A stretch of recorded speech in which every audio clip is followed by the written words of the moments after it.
Chers amis de KTO, bonjour et bienvenue si vous nous rejoignez pour suivre en direct depuis la place Saint-Pierre aujourd'hui notre rendez-vous du mercredi avec le Saint-Père. On avait prévu dans un premier temps de faire cette audience à l'intérieur. Eh bien, un merveilleux soleil a fait changer d'avis au Saint-Père et donc aujourd'hui cette audience se tient à l'extérieur sur la place Saint-Pierre, audience à laquelle participent environ 12 000 fidèles. C'est la 40e audience de cette année, la 247e audience du Saint-Père.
Toujours en direct depuis la place Saint-Pierre pour notre rendez-vous du mercredi avec le Saint-Père pour l'audience générale, a signalé aujourd'hui la présence d'un groupe de prêtres conduit par son Excellence Monseigneur Francis Degnaud, évêque de Nevers.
Il Santo Padre Le Saint-Père ouvre cette audience qui sera introduite par le signe de la croix et les salutations liturgiques. Apprêtons-nous à écouter sa parole et recevoir sa bénédiction. In nomine Patris et Filii et Spiritus Sancti.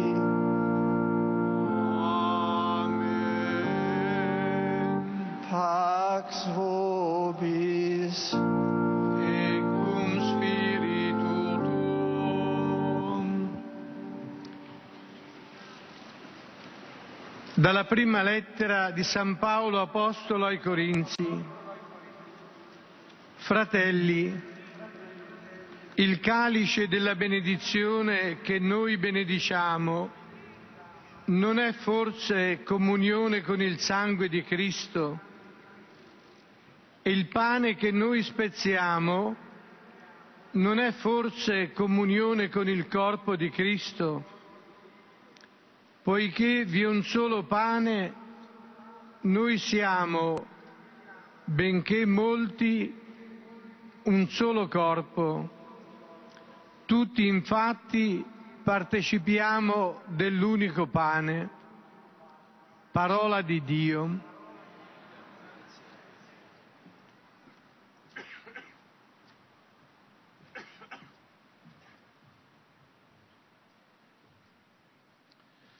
De la première lettre de Saint Paul aux Corinthiens. La coupe d'action de grâce que nous bénissons n'est-elle pas communion au sang du Christ? Le pain que nous rompons n'est-il pas communion au corps du Christ? Puisqu'il y a un seul pain, la multitude que nous sommes est un seul corps, car nous avons tous part à un seul pain. Parole du Seigneur.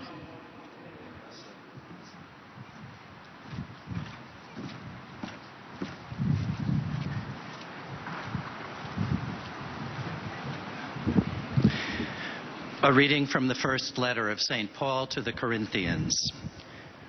The cup of blessing which we bless, is it not a communion in the blood of Christ? The bread which we break, is it not a communion in the body of Christ? Because there is one bread, we who are many are one body, for we all partake of the one bread. The word of the Lord.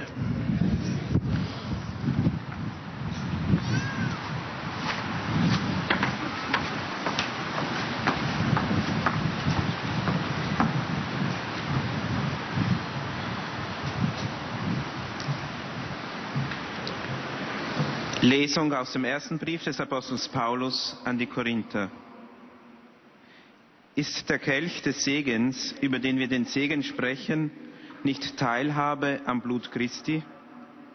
Ist das Brot, das wir brechen, nicht Teilhabe am Leib Christi? Ein Brot ist es. Darum sind wir viele ein Leib, denn wir alle haben Teil an dem einen Brot.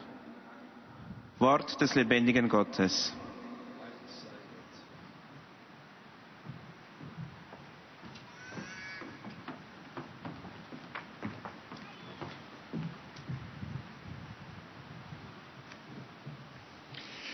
Lectura de la primera carta del apóstol San Pablo a los Corintios. Hermanos, el cáliz de nuestra acción de gracias no nos une a todos en la sangre de Cristo, y el pan que partimos no nos une a todos en el cuerpo de Cristo. El pan es uno, y así nosotros, aunque somos muchos, formamos un solo cuerpo porque comemos todos del mismo pan. Palabra de Dios.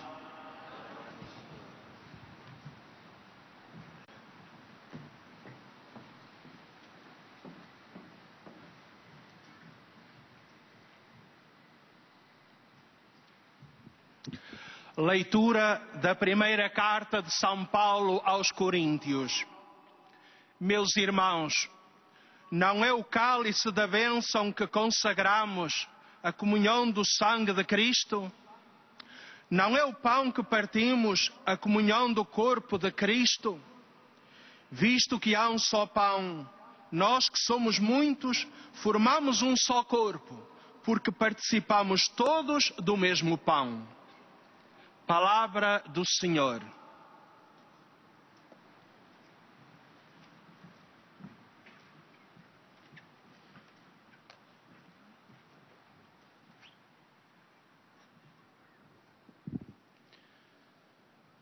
Z pierwszego listu świętego Pawła Apostoła do Koryntian.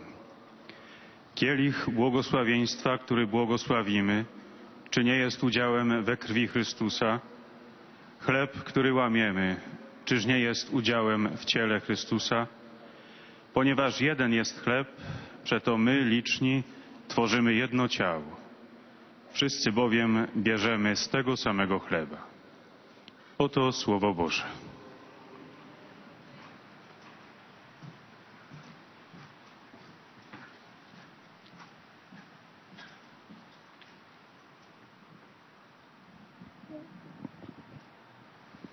Cari fratelli e care sorelle, anche questa mattina Ce vorrei matin aussi, je voudrais vous parler d'une femme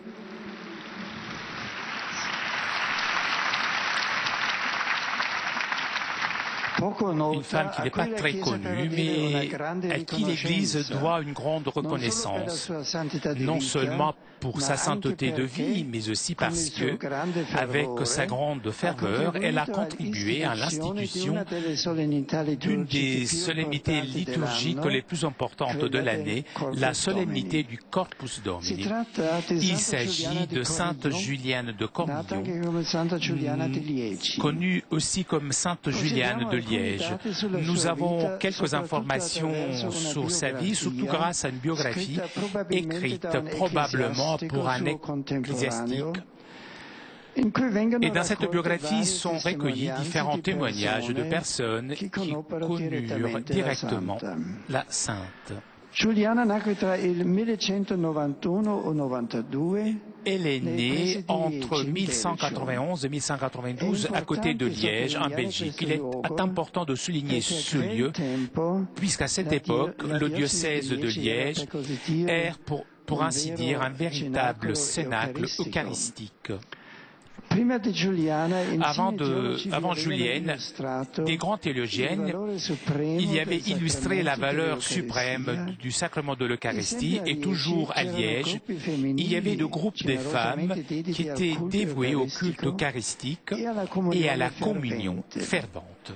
Guidées par des prêtres exemplaires, ces femmes vivaient ensemble, se dédiant à la prière et aux œuvres caritatives.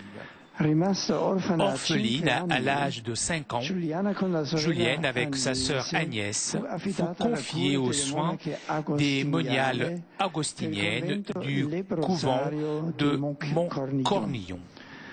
Elle fut éduquée surtout par une religieuse qui s'appelait Sapienza, sagesse, qui a suivi sa maturation spirituelle jusqu'à quand Juliane elle-même reçut les vêtements religieux et devint elle aussi moniale agostinienne.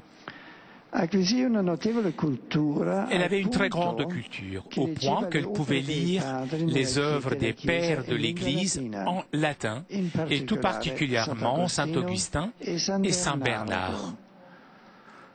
En plus d'une très grande intelligence, Julienne montrait dès le début un penchant particulier pour la contemplation. Elle avait un sens profond de la présence du Christ qu'elle expérimentait à vivant de façon particulièrement intense le sacrement de l'Eucharistie et s'arrêtant souvent à méditer les paroles de Jésus. Voilà, je suis avec vous tous les jours jusqu'à la fin du monde. À l'âge de 16 ans, elle eut une première vision qui se répéta plusieurs fois dans ses adorations eucharistiques. Cette vision présentait la lune dans sa splendeur avec une ligne noire qui la traversait diamétralement.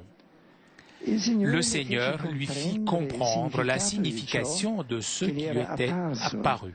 La lune était le symbole de la vie de l'Église sur la terre, et cette ligne sombre représentait en revanche l'absence d'une fête liturgique, pour l'institution de laquelle était demandé à Julienne de travailler de façon efficace, c'est-à-dire une fête dans laquelle les croyants auraient pu adorer l'Eucharistie pour augmenter leur foi, avancer dans la pratique des vertus et réparer les offenses au très saint sacrement. Pendant environ 20 ans, Julienne, qui entre-temps était devenue prieure du couvent, garda dans le secret cette révélation qui avait rempli de joie son cœur. Ensuite, elle se confia avec deux adoratrices ferventes de l'Eucharistie, la bienheureuse Ève, qui menait une vie d'ermite, et Isabelle, qu'il avait rejoint dans le monastère de Montcornillon. Les trois femmes établirent une sorte d'alliance spirituelle avec le propos de glorifier le très saint sacrement. Ils voulurent impliquer aussi un prêtre très estimé, Jean de Lausanne, chanoine de l'église de Saint-Martin à Liège, le priant d'interpeller des théologiens et des ecclésiastiques sur ce que leur tenait à cœur. Les réponses furent positives et encourageantes. Ce qui arriva à Julienne de Cornillon se répète fréquemment dans la vie des saints. Pour avoir la confirmation qu'une inspiration vient de Dieu, il faut toujours s'immerger dans la prière, attendre avec patience, chercher l'amitié et la confrontation avec d'autres âmes bonnes et soumettre le tout au jugement des pasteurs de l'Église.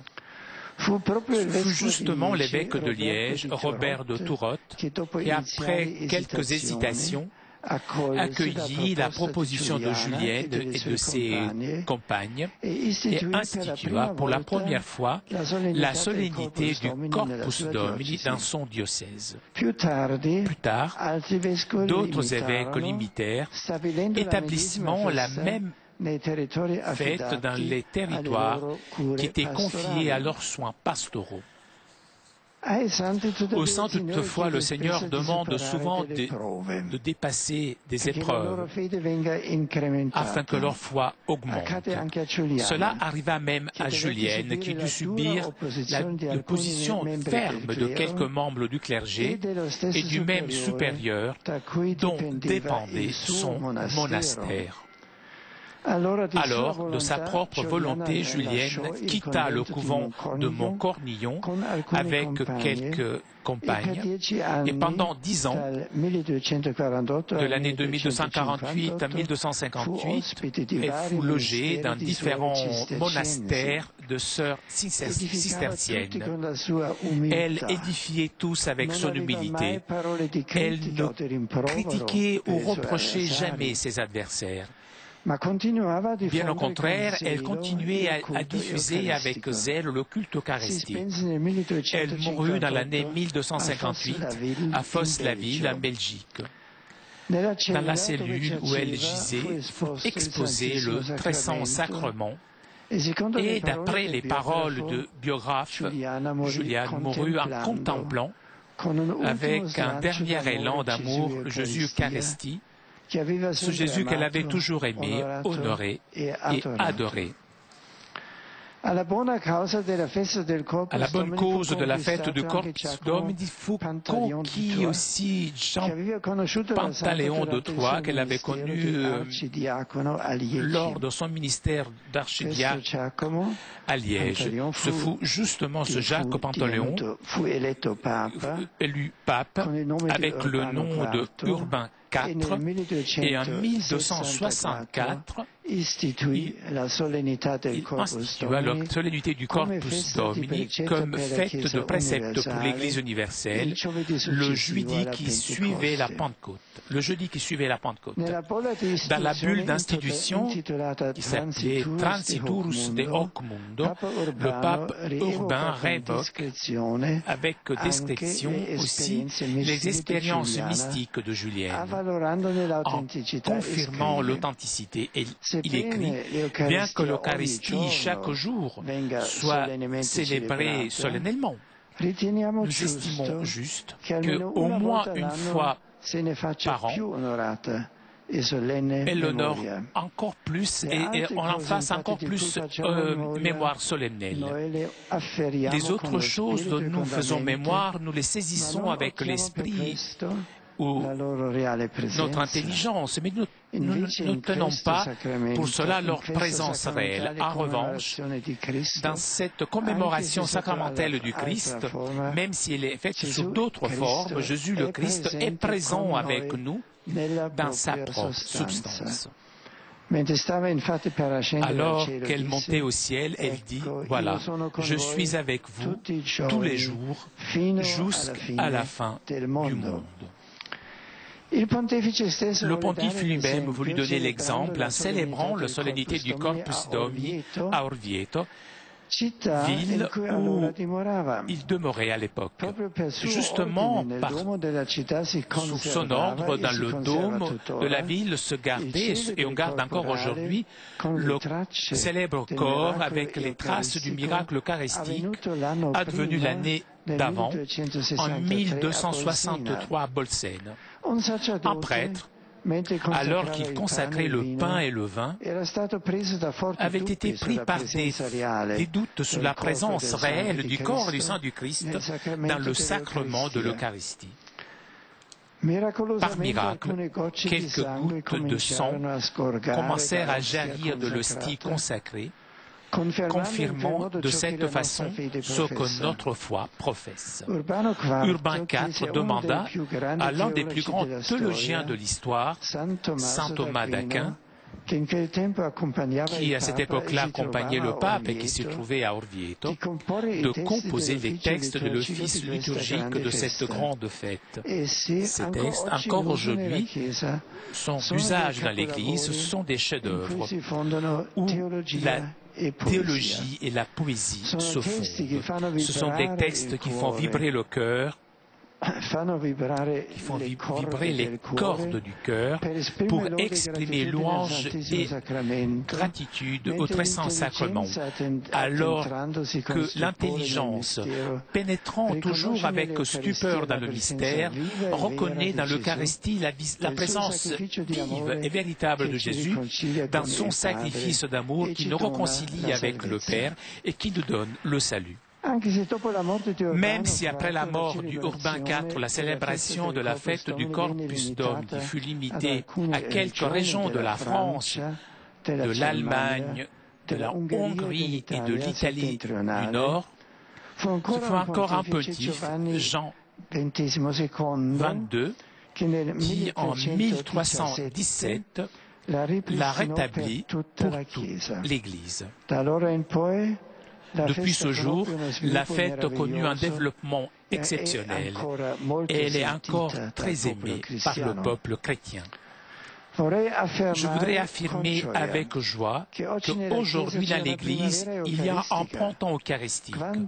Combien de personnes s'arrêtent en silence devant le tabernacle pour s'entretenir dans un dialogue d'amour avec Jésus. C'est consolant de savoir que beaucoup de jeunes ont redécouvert la beauté de prier devant la très sainte Eucharistie. Je pense par exemple Je pense à Londres, par exemple. Je prie pour que ce printemps eucharistique se répande toujours plus dans toutes les paroisses, et tout particulièrement en Belgique, la patrie de Sainte Julienne. Le vénérable Jean-Paul II, dans l'encyclique Ecclesia de Eucharistia, constatait, je cite, que dans beaucoup de lieux, l'adoration du très saint sacrement trouve beaucoup de place quotidienne et devient source inépuisable de sainteté.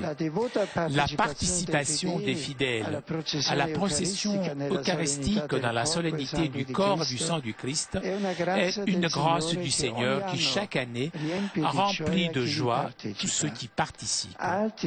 D'autres signes positifs de foi et d'amour eucharistique pourraient être mentionnés, dit le pape.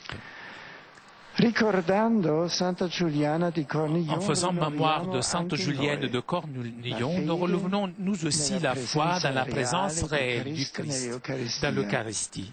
Comme nous enseigne le précis de catéchisme de l'Église catholique, le Christ est présent dans l'Eucharistie de façon unique et incomparable. Il est présent en effet de façon vraie, réelle, substantielle, avec son corps et son sang, avec son âme et avec sa divinité. En elle est présente donc de façon sacramentelle, c'est-à-dire sous l'espèce eucharistique du pain et du vin, le Christ tout entier, Dieu et homme.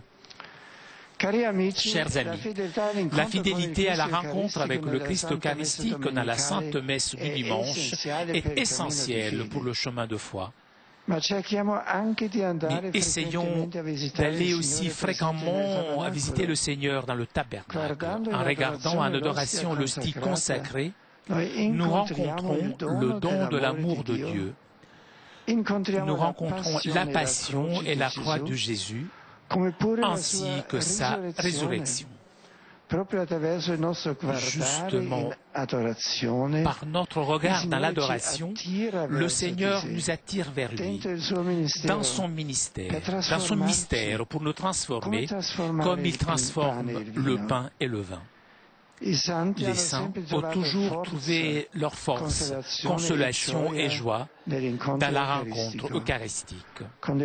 Avec les paroles de l'hymne eucharistique Adoro te devote, répétons devant le Seigneur, présent dans le très saint sacrement, fais-moi croire toujours plus en toi, fais que en toi j'ai l'espérance, fais que je t'aime. Merci.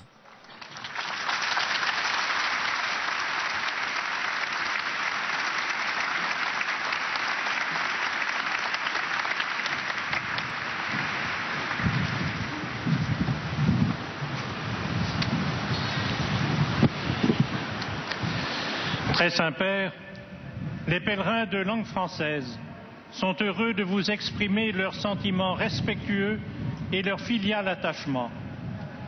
Ils vous assurent de leur prière pour votre personne et pour votre ministère de successeur de Pierre.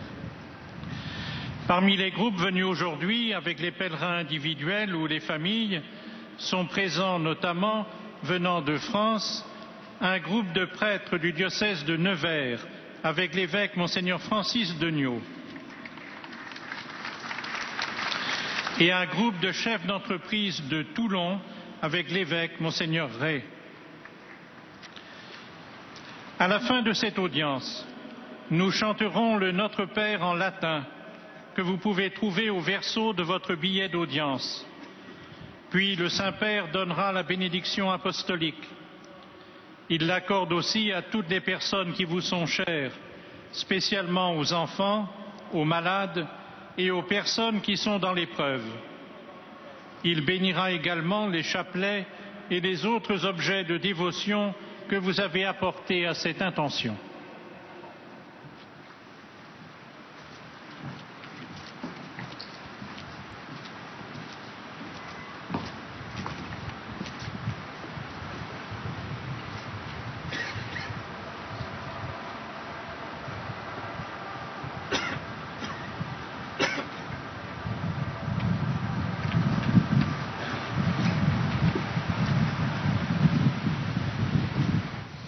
Chers frères et sœurs, je voudrais vous présenter la figure de Sainte Julienne de Cornillon, qui vécut au XIIIe siècle près de Liège. Moniale augustinienne d'une grande intelligence et d'une culture remarquable, elle avait un sens profond de la présence du Christ dans l'Eucharistie. Dans une vision, le Seigneur lui fit comprendre qu'elle devait œuvrer pour l'institution d'une fête liturgique où les croyants auraient pu adorer l'Eucharistie pour augmenter leur foi, avancer dans la pratique des vertus et réparer les offenses au Saint-Sacrement. Pendant 20 ans, il conserva le secret de cette révélation pour avoir la confirmation que cette inspiration venait de Dieu. Après des hésitations, l'évêque de Liège accueillit la proposition de Julienne et institua pour la première fois la solennité du Corpus Domini dans son diocèse. Julienne dut subir de dures oppositions. Elle quitta son monastère pour être l'hôte de communautés de cisterciennes, les édifiant par son humilité et continua à reprendre avec zèle le culte eucharistique. En 1264, le pape Urbain IV institua la solennité du Corpus Domini comme fête de précepte pour l'Église universelle. Il est heureux de constater qu'aujourd'hui, nous vivons dans l'Église un printemps eucharistique où beaucoup redécouvrent la beauté de l'adoration eucharistique. En rappelant Sainte Julienne de Cornillon, nous renouvelons en nous la foi dans la présence réelle du Christ dans l'Eucharistie. Je salue avec joie les pèlerins de langue française, particulièrement les prêtres du diocèse de Nevers, venus avec leur évêque, Monseigneur Francis de Nouveau. Je vous souhaite à tous de trouver dans l'adoration eucharistique force, consolation et joie pour votre vie chrétienne et votre apostolat. Que Dieu vous bénisse.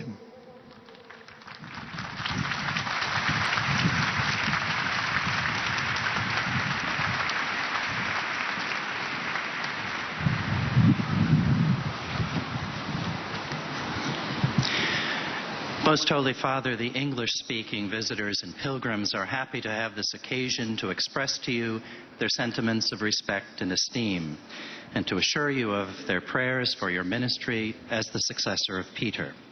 Among those present today are the following groups. From various countries, a delegation from the International Catholic Migration Commission. Participants in the General Chapter of the Congregation of the Sisters of Notre Dame of Coesfeld. Missionaries from the Society of the Divine Word participating in a renewal course. And a delegation from Junior Chamber International. From England, a group of Jubilarian priests from dioceses in England and Wales. Pilgrims from Holy Cross and St. Mary Parish, Low House, St. Helens. And students and staff from St. Mary's 6th Class College in Middlesbrough and Keswick School, Cumbria. From Israel, teachers from the Franciscan Sisters School in Nazareth. From Nigeria, a pilgrim group from Delta State.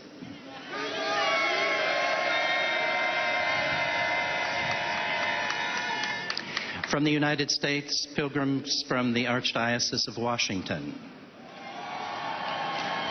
the Diocese of Baton Rouge, the Diocese of Pittsburgh, and the Diocese of Austin. Also pilgrimage groups from the following parishes: St. Stephen in Sun Lakes, Arizona, Immaculate Conception, Los Angeles, California,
From the parish of St. Anne in Santa Ana, California, St. Charles Borromeo in San Francisco, California, Sacred Heart in Dade City, Florida, Sacred Heart in Warner Robins, Georgia, St. Dominic in Bolingbrook, Illinois, All Saints in Baltimore, Maryland, St. Peter in Kirkwood, Missouri, St. Alban Row in Wildwood, Missouri, St. Charles Borromeo in Gretna, Nebraska, St. Genevieve in Elizabeth, New Jersey, Our Lady of Mercy in Leroy, New York, Our Lady of the Angels in Rego Park, New York, St. Raphael the Archangel in Raleigh, North Carolina, Blessed Sacrament in Newark, Ohio, St. Vincent de Paul in Austin, Texas, St. Anne in Kenyon, Texas, St. Martin de Porres in Laredo, Texas. From the Cathedral Parish of St. Francis Xavier in Green Bay, Wisconsin. And from the Cathedral of Christ the King in Superior, Wisconsin. Also a music ministry group from Presentation Parish in Stockton, California. Pilgrims from St. Meinrad Arch Abbey in Indiana. And students and faculty from St. John's University in Queens, New York. The Franciscan University of Steubenville in Ohio. And Benedictine College in Atchison, Kansas. At the end of the audience, His Holiness will lead us in singing the Our Father in Latin. The words can be found on the back of your ticket. He will then impart his apostolic blessing, which he willingly extends to the members of your families at home. His Holiness also intends to bless any religious articles you may have brought for this purpose. And in a special way, his blessing goes to your children and to your loved ones who are sick.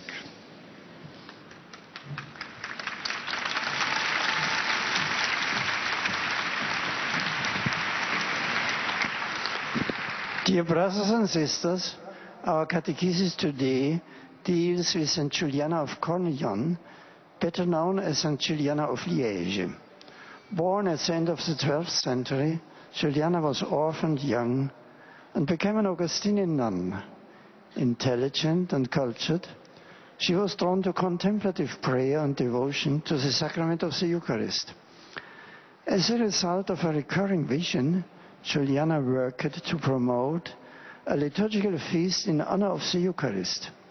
The feast of Corpus Christi was first celebrated in the Diocese of Liège and began to spread from there. Pope Urban IV, who had known Juliana in Liège, instituted the solemnity of Corpus Christi for the Universal Church and charged St. Thomas Aquinas with composing the text of the liturgical office.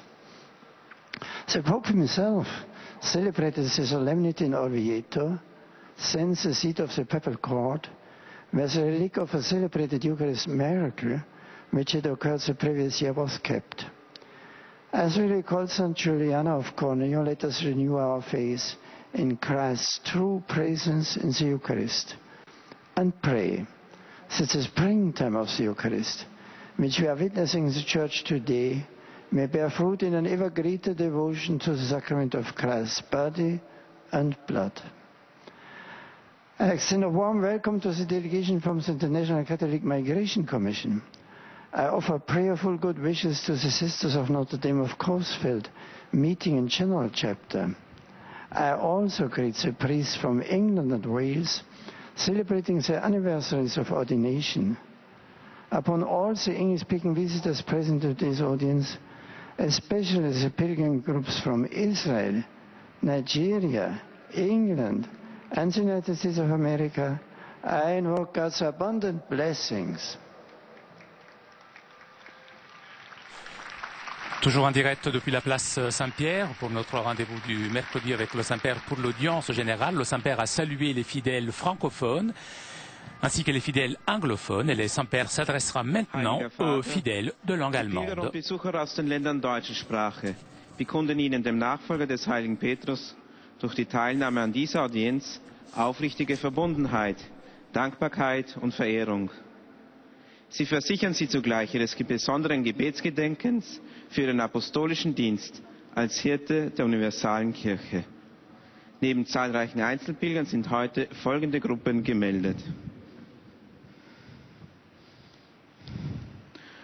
Aus verschiedenen Ländern die internationale Chorgemeinschaft der Franz-Liszt-Gesellschaft Eschweiler.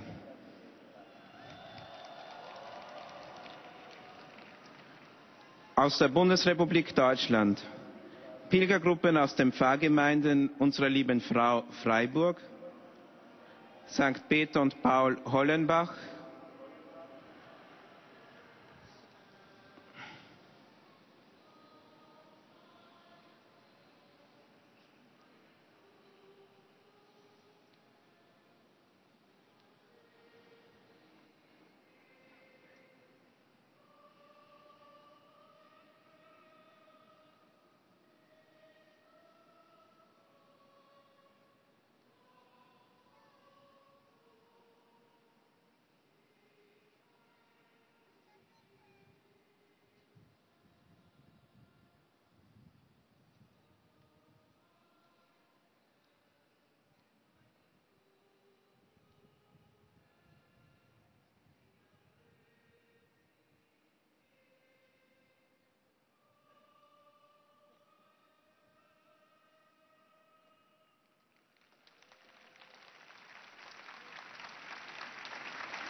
St. Maria und Markus, Insel Reichenau, St. Michael, Schwabmünchen, St. Johannes der Täufer, Dreiskarden sowie St. Antonius, Weiblingen.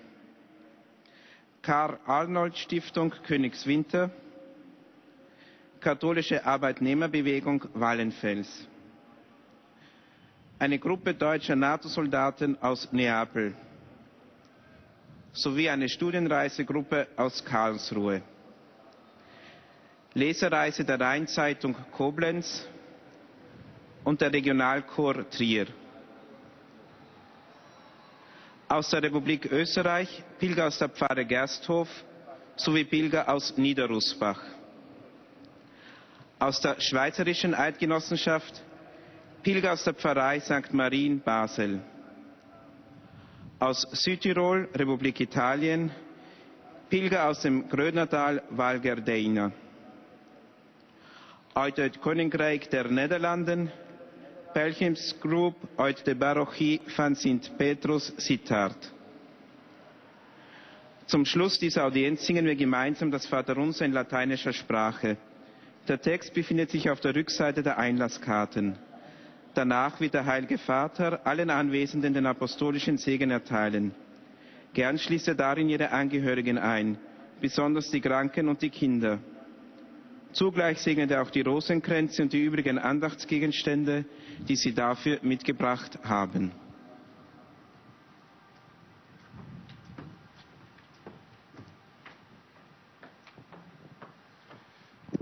Liebe Brüder und Schwestern, ich möchte heute über eine Frauengestalt des Mittelalters sprechen, deren Name mit der Einführung des Fronleichnamsfestes verbunden ist. Es ist die heilige Juliana von Lüttich. Sie ist um 1191 oder 92 in der Nähe von Lüttich in Belgien geboren, kam im Alter von 5 Jahren dann als Waise in die Obhut der Augustinerinnen des Leprosenhospitals Montcornillon und ist dann selber Augustinerin dort geworden. Sie erwarb sich eine beträchtliche Bildung und konnte die Kirchenväter in ihrer eigenen Sprache lesen, besonders den heiligen Augustinus. Juliana fühlte sich besonders zum betrachtenden Gebet hingezogen und hatte einen tiefen inneren Sinn für die Gegenwart Christi in der Eucharistie. Im Alter von 16 Jahren hatte sie ihre erste Vision, in der sie den Mond als leuchtende Scheibe sah, aber mit einem dunklen Strich. Und ihr wurde gedeutet, dass darin das Kirchenjahr sichtbar wird mit seinem Glanz, aber dass etwas fehlt. Ein Fest, zur besonderen Verehrung der heiligen Eucharistie. Sie hat 20 Jahre lang diese Vision, die ihr immer wieder kam, geheim gehalten, um zu prüfen, ob dies wirklich von Gott kommt, und schließlich einen geistlichen Bund mit Freundinnen unter Führung eines Priesters geschlossen, dem sie dann ihr Anliegen bekannt hat und der es den Verantwortlichen in der Kirche vortrug. Die Antwort war positiv. Bischof Robert von Lüttich setzte dann die Feier von Leichnam als Antwort auf diese Vision ein. Juliana hatte allerdings auch Prüfungen zu erdulden, Widerstand zu erfahren, sodass sie den Konvent von Montcormillon verlassen hat. Ihre letzten 10 Lebensjahre verbrachte sie in verschiedenen Zisterzienserinnenklöstern, ehe sie 1258 in Voslaville in Belgien starb.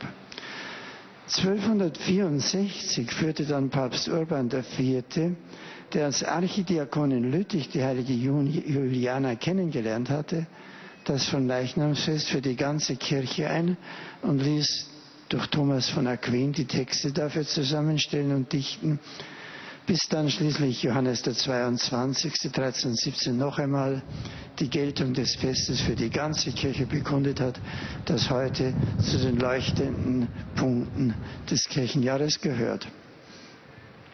Von Herzen grüße ich alle Pilger und Besucher deutscher Sprache.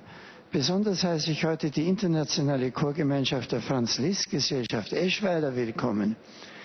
Die Liebe der heiligen Juliana zur Eucharistie hat uns das Fest von Leichnam geschenkt. Auch wir wollen unseren Glauben an der Gegenwart Christi, zum einen natürlich vor allem in der Mitfeier der heiligen Eucharistie, aber eben doch gerade auch in der Anbetung der Eucharistie vollziehen, in der wir tiefer in das Geheimnis Christi hineinwachsen, ihn wirklich zu empfangen lernen, um so von ihm inwendig geformt zu werden. Die Begegnung mit Christus in der Anbetung soll uns allen Freude schenken und uns immer mehr in den Herrn hinein verwandeln. Der Herr segne euch alle.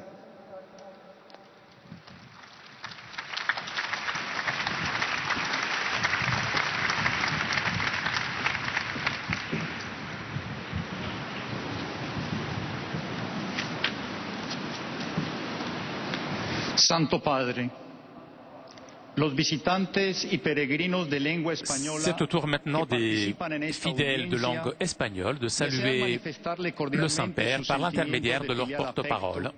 Que acompañan con sus fervientes oraciones por vuestras intenciones de pastor de toda la Iglesia. Además de pequeños grupos familiares venidos de España y Latinoamérica, están aquí presentes con ocasión de los 200 años de la primera vigilia de adoración nocturna celebrada en Roma, miembros de la Federación Mundial de las Obras Eucarísticas de la Iglesia.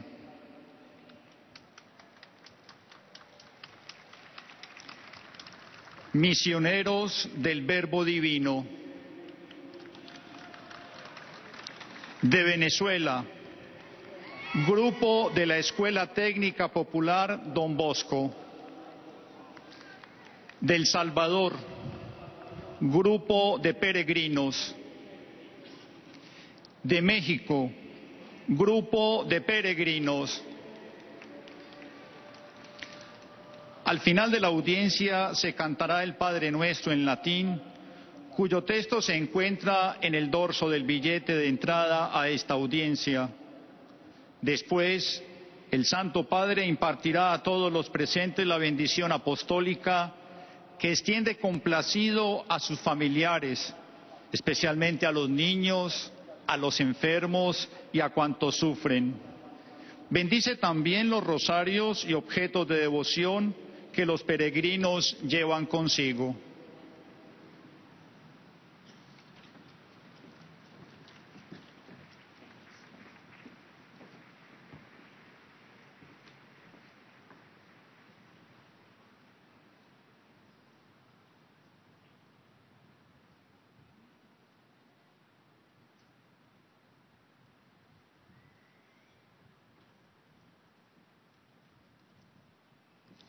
Queridos hermanos y hermanas, esta mañana nos detenemos en la figura de Santa Juliana de Cornillon. Nació cerca de Lieja, en Bélgica, al finales del siglo XII. Huérfana a los 5 años, fue confiada al cuidado de las religiosas del convento Leprosería de Montecarnaón, tomando más tarde el hábito agustino y llegando a ser priora del mismo. Poseía una notable cultura e inteligencia que se unía a la contemplación y al sentido profundo de la Eucaristía. Sus visiones le llevan a comprender la necesidad de instituir la fiesta litúrgica del Corpus Domini, para que los creyentes glorifiquen el Santísimo Sacramento, acrecienten su fe, avancen en la práctica de la virtud y reparen las ofensas realizadas al Señor. Dicha solemnidad se celebró por primera vez en la diócesis de Lieja, extendiéndose después a toda la Iglesia Universal. Santa Juliana muere en Fos-la-Ville en 1258. Hoy también en muchos lugares se vive una primavera eucarística en la que muchas personas descubren la belleza de rezar en adoración ante la Santa Eucaristía. Saludo cordialmente a los peregrinos de lengua española, en particular a los miembros de la Federación Mundial de las Obras Eucarísticas de la Iglesia, a los misioneros del Verbo Divino, así como a los demás grupos provenientes de España, El Salvador, Venezuela y otros países latinoamericanos. Siguiendo el ejemplo y enseñanza de Santa Juliana de Cornillon, os invito a ser fieles al encuentro con Cristo en la misa dominical y a la adoración del Santísimo Sacramento para experimentar el don de su amor. Muchas gracias.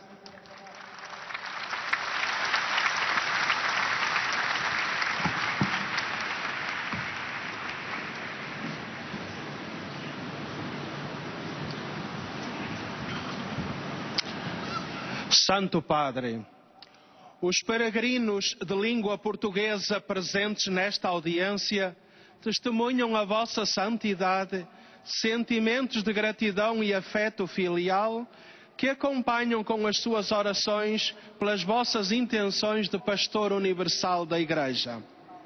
Além das pessoas e famílias vindas por conta própria, participam nesta audiência grupos vindos do Brasil. Paróquia Imaculado Coração de Maria de Curitiba. Grupo de visitantes de Propriá.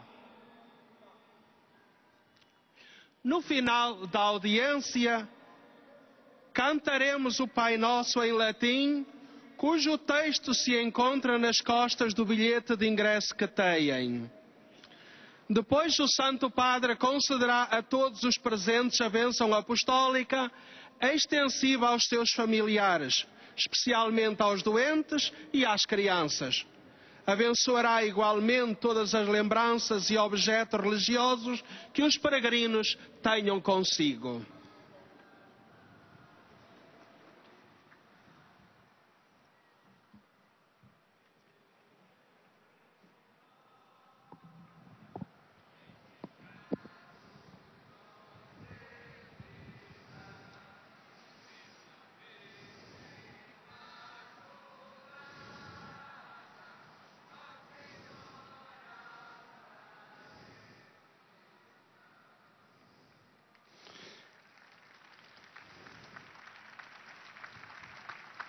Queridos irmãos e irmãs, Santa Juliana de Cornillon nasceu perto de Liege, na Bélgica, no último decênio do século XII.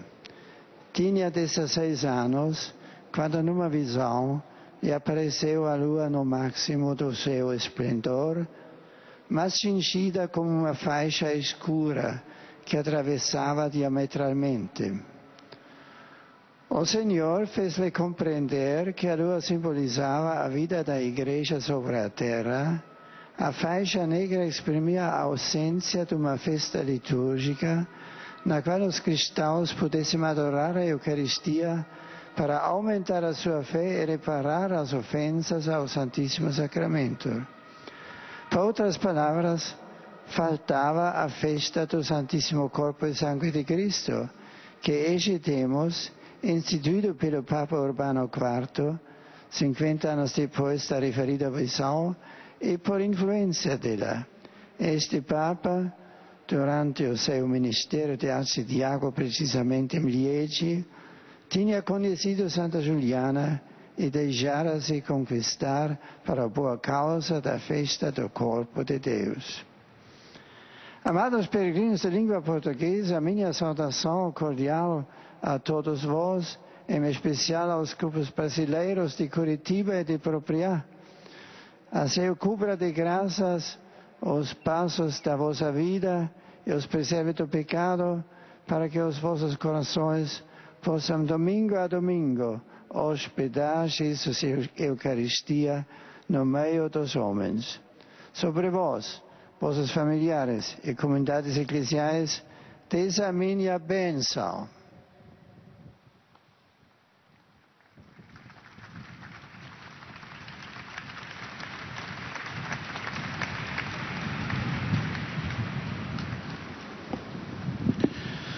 Ojcze Święty, pielgrzymi z Polski i z innych krajów obecnie na tej audiencji pragną złożyć Waszej świątobliwości wyrazy czci i oddania oraz zapewnić o swojej gorącej modlitwie we wszystkich intencjach. Après avoir salué les fidèles de langue portugaise, le Saint-Père s'adresse maintenant aux fidèles polonais. Są dziś obecni pielgrzymi z parafii świętego Wawrzyńca z Jabłonowa, parafia świętych apostołów Piotra i Pawła z Brzeźna Lęborskiego, parafia Chrystusa Króla w Kołczygłowach, parafia świętej Marii Magdaleny z Garczegorza, parafia Wszystkich Świętych ze Strzelec Świdnickich, parafia świętego Marcina Stur z Bożyszkowa, duszpasterstwo trzeźwości przy parafii Najświętszego Odkupiciela z Grodna, parafia świętego Marcina ze Śniecisk i świętej Jadwigi z Kostrzynia Wielkopolskiego, grupa młodzieży przygotowującej lednickie spotkania młodych,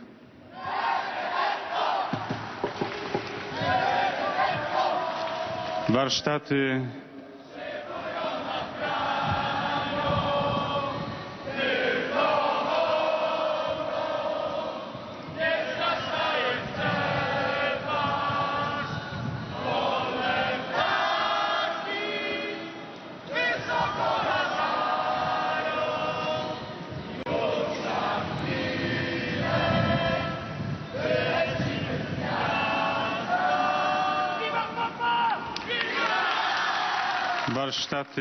terapii zajęciowej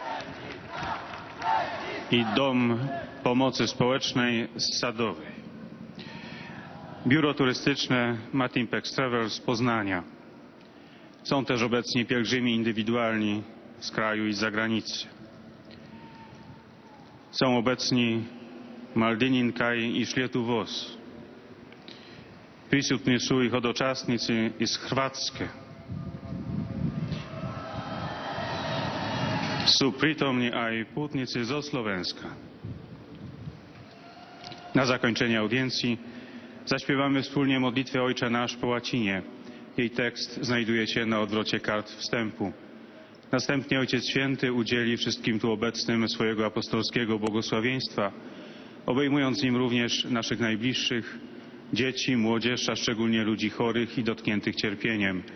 Pobłogosławi też różańce i inne dewocjonalia, jakie pielgrzymi przynieśli ze sobą. Święta Julianna z Cornillon, której poświęcona jest dzisiejsza katecheza, urodziła się w 1191 lub 92 roku w okolicach Liège w Belgii. Od 5 roku życia po śmierci rodziców żyła w klasztorze sióstr augustianek w Montcorillon. Po osiągnięciu wymaganego wieku sama wstąpiła w szeregi mniszek. Odznaczała się niezwykłą inteligencją i zamiłowaniem do studium. Zdobyła solidne wykształcenie.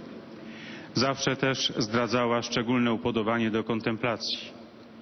Swoją duchowość kształtowała w oparciu o głęboką wiarę w rzeczywistą obecność Chrystusa w Eucharystii. Doznała wizji, podczas której otrzymała nakaz, by starała się o wprowadzenie w Kościele święta dedykowanego Eucharystii. Po 20 latach oczekiwania, przy duchowym wsparciu innych sióstr, teologów i duchownych, udało się jej skłonić biskupa Lierz do wprowadzenia święta Bożego Ciała. Inni biskupi również podjęli tę inicjatywę. W końcu pochodzący z Lierz papież Urban IV w roku 1264 zatwierdził święto Corpus Domini jako obowiązujące w całym Kościele. Święta Julianna zmarła w Fos-la-Vie w 1258 roku.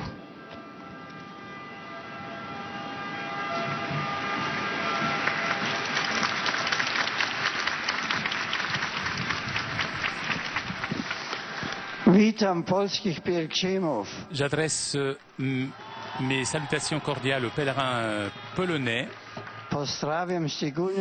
Plus particulièrement, je salue les organisateurs des rencontres de la jeunesse à Lednica.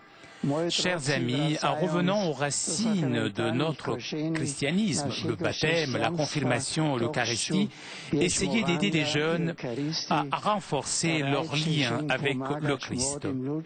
Persévérez ensemble dans la prière, efforcez-vous de connaître sa volonté avec foi, espérance et dédiez à lui votre présent et votre avenir. Teraźniejszość i przyszłość. Niech Bóg wam błogosławi.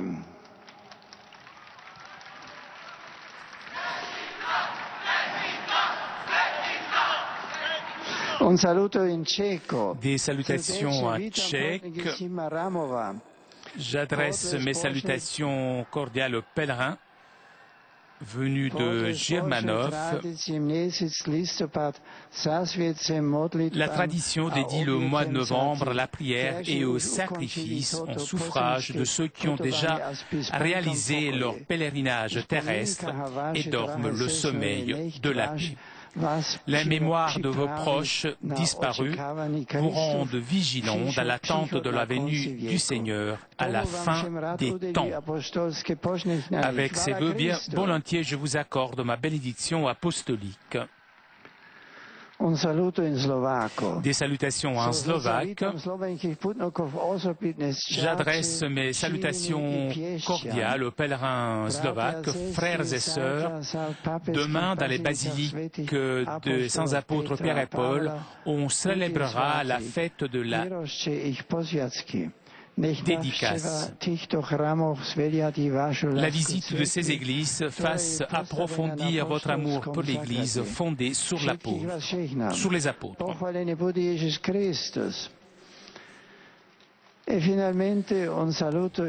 Des salutations en croate.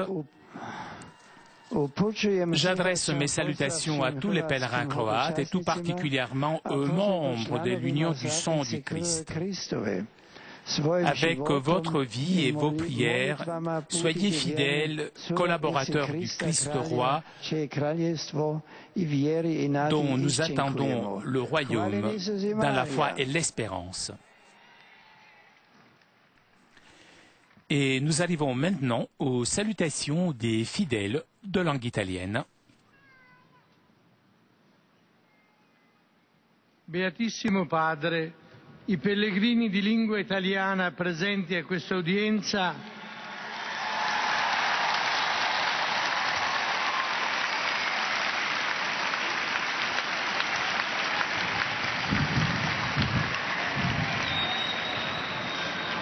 offrono l'espressione della loro sincera devozione e filiale gratitudine e l'accompagnano con fervide preghiere al Signore per tutte le intenzioni del vostro universale ministero apostolico.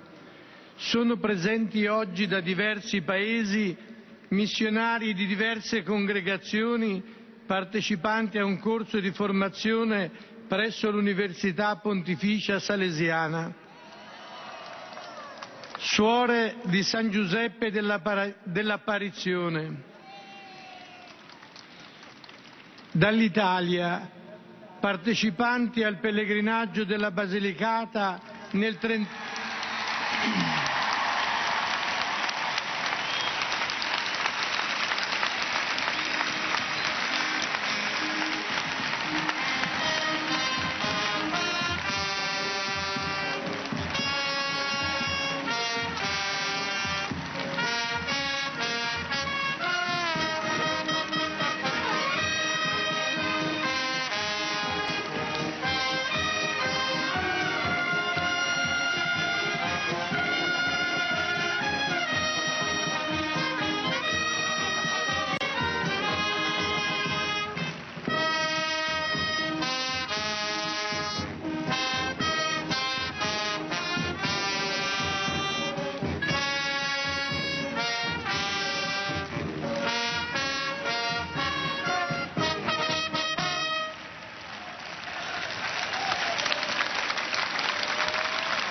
Il pellegrinaggio è organizzato nel 30° anniversario del sisma che ha colpito la regione e sono presenti i rispettivi vescovi e le autorità civili. Partecipanti al pellegrinaggio promosso dalle suore discepole di Gesù Eucaristico,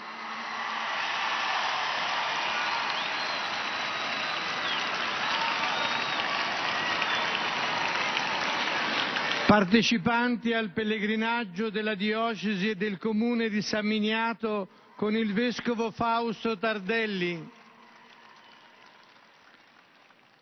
gruppi fedeli dalle seguenti parrocchie: Santi Jacopo e Giorgio in Montecalvoli, San Vicinio in Viserba di Rimini, Sant'Ermete in Ischia di Castro, San Giovanni Battista in Rieti, membri della Caritas Migrantes della Conferenza Episcopale Italiana, Associazione Casa Chiara di Bastia Umbra,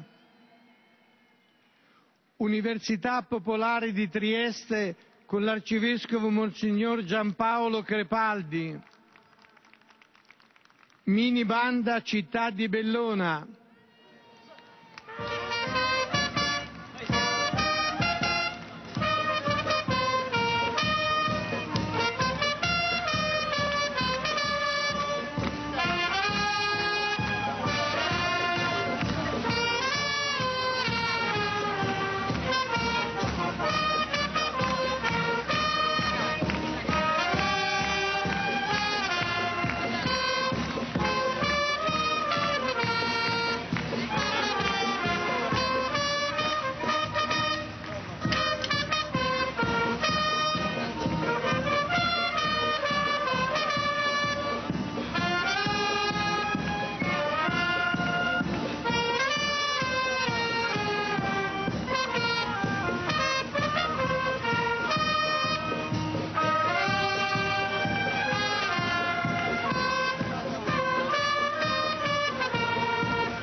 Istituto Epifanio Ferdinando di Mesagne, Istituto Enrico Mattei di Aversa, Scuola Leonardo da Porta Portese di Subiaco. Sono presenti inoltre coppie di sposi novelli. Comme d'habitude, après avoir salué les différents groupes de langue italienne, l'on salue en dernier les jeunes mariés. Et on le rappelle aussi aux fidèles de langue italienne qu'à la fin de cette rencontre, l'on chantera le Notre Père en latin et à la fin du chant, le Saint-Père accordera à tous les fidèles présents sa bénédiction apostolique, bénédiction que le Saint-Père adresse tout particulièrement aux enfants, aux malades et à tous ceux qui souffrent. Le Saint-Père bénira aussi les chapelets et les objets de dévotion que les fidèles auront apportés avec eux.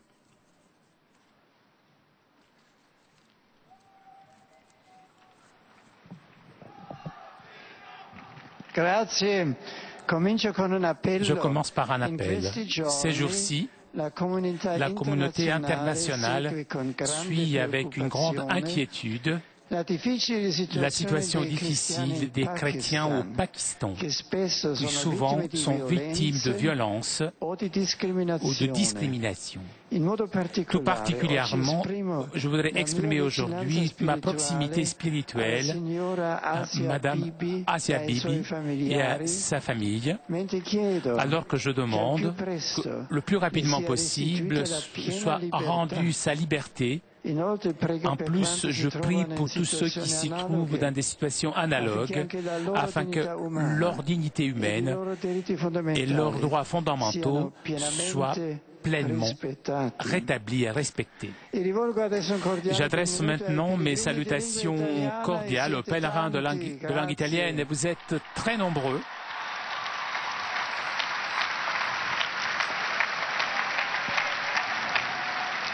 Je salue tout particulièrement les fidèles venus de la région de la Basilicata, au sud de l'Italie.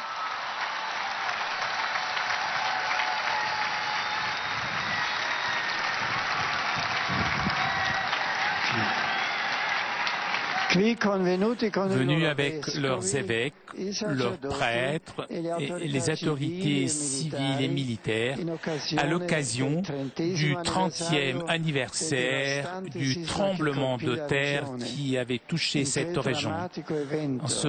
Cet événement dramatique dont les blessures sont encore profondes et vives dans l'esprit de ces populations, de toutes les parties d'Italie sont arrivées des aides généreuses. Au niveau local, chacun s'est engagé, quant à lui, dans ces interventions nécessaires, et je voudrais souligner tout particulièrement le travail de l'Église qui a offert, en plus du secours matériel, la lumière de l'espérance du Christ ressuscité dans un moment si noir et de découragement. Je souhaite que la rencontre d'aujourd'hui, même dans le souvenir de la visite paternelle réalisée ces jours-là par le serviteur de Dieu Jean-Paul II, ravive.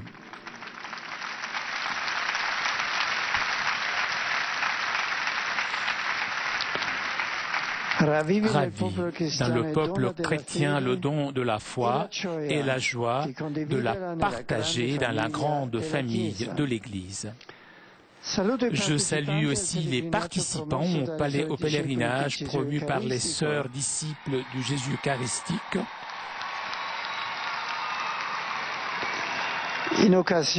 À l'occasion du 50e anniversaire de la mort de leur fondateur, le serviteur de Dieu Raffaello delle Nocche, évêque de Tricarico, dont la vie a été complètement guidée par la rencontre avec Jésus Eucharistie, âme de son apostolat fécond.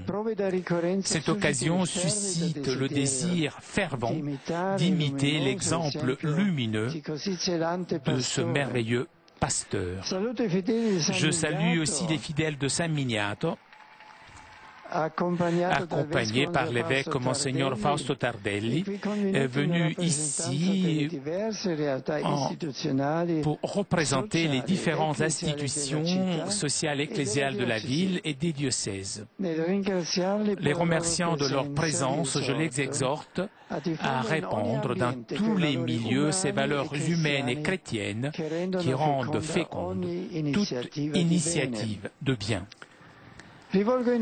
Pour terminer, je m'adresse maintenant aux jeunes, aux malades et aux jeunes mariés. Vous, chers jeunes, regardez le Christ comme le centre de votre existence pour devenir des bâtisseurs d'un monde de paix authentique et d'espérance solidaire. Vous, chers malades, vous qui expérimentez le travail, la souffrance, je vous souhaite de ressentir à côté de vous le Christ et d'y coopérer avec lui au salut du monde entier.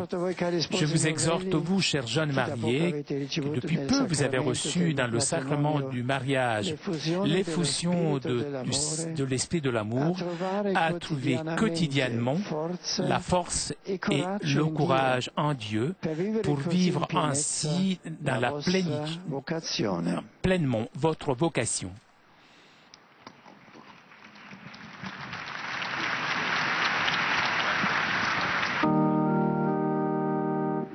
Pater noster, qui es in celis, sanctificetur nomen tuum, adveniat regnum tuum, fiat voluntas tua, sicut in cielo et in terra. Panem nostrum quotidianum da nobis hodie, et dimitte nobis debita nostra, sicut et nos dimittimus debitoribus nostris, et ne nos inducas in tentatione, sed libera nos a malo. Sit nomen Domini benedictum, adiutorium nostrum in nomine Domini, benedicat vos omnipotens Deus, Pater et Filius et Spiritus Sanctus.